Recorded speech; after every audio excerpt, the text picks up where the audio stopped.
आज हम लोग पढ़ते हैं मूलों की प्रकृति। तो मूलों की प्रकृति के लिए हम लोगों को सबसे पहले अगर हम क्वेश्चन को देखते हैं तो क्वेश्चन है 15x² माइनस 4x प्लस 8 बराबर 0 का मूलों की प्रकृति बतावे।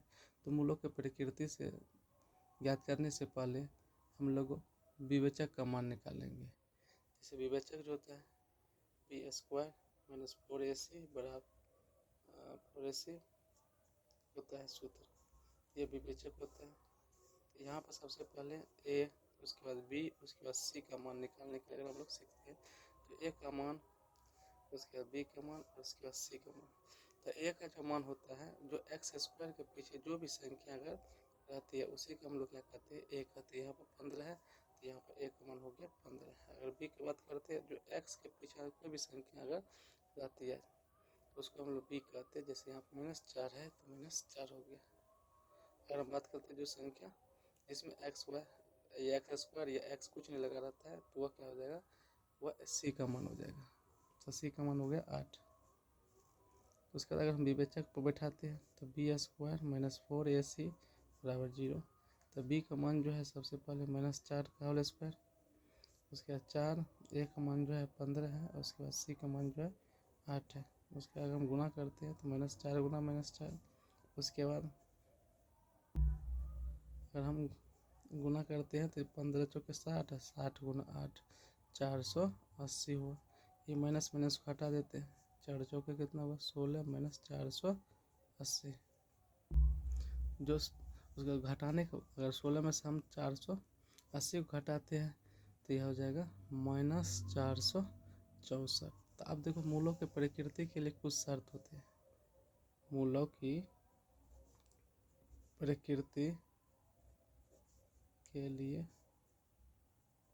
शर्त, तो पहला शर्त यह होता है कि अगर हम विवेचक का मान निकालते हैं, अगर विवेचक का मान 0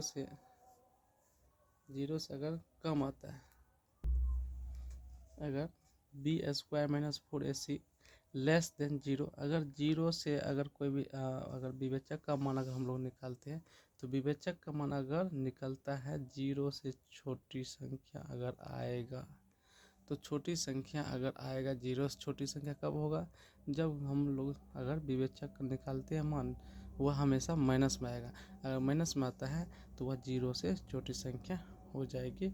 इसीलिए इसके मूलों की प्रकृति की बात करते हैं तो वास्तविक मूल नहीं होगा। तो वास्तविक मूल नहीं।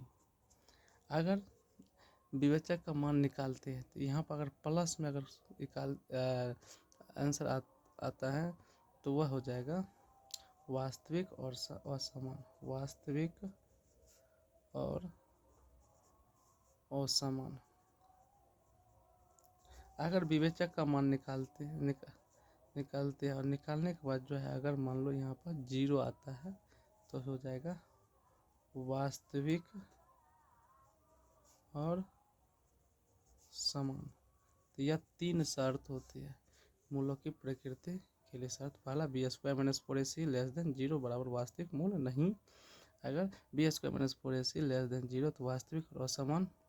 अगर b² माइनस 4ac बराबर अगर 0 निकल गया तो वास्तविक और समान। तो यहाँ पर अगर हम बात करते हैं तो जो हमारा अगर यहाँ पर विवेचक का मान निकला -464 जो निकला है तो यह 0 से छोटा हो गया। तो जब 0 से क्या होगा, छोटा होगा, तो इसमें से 3 फार्मूला में से सबसे पहले यही फार्मूला लगेगा, इसीलिए वास्तविक मूल नहीं होगा।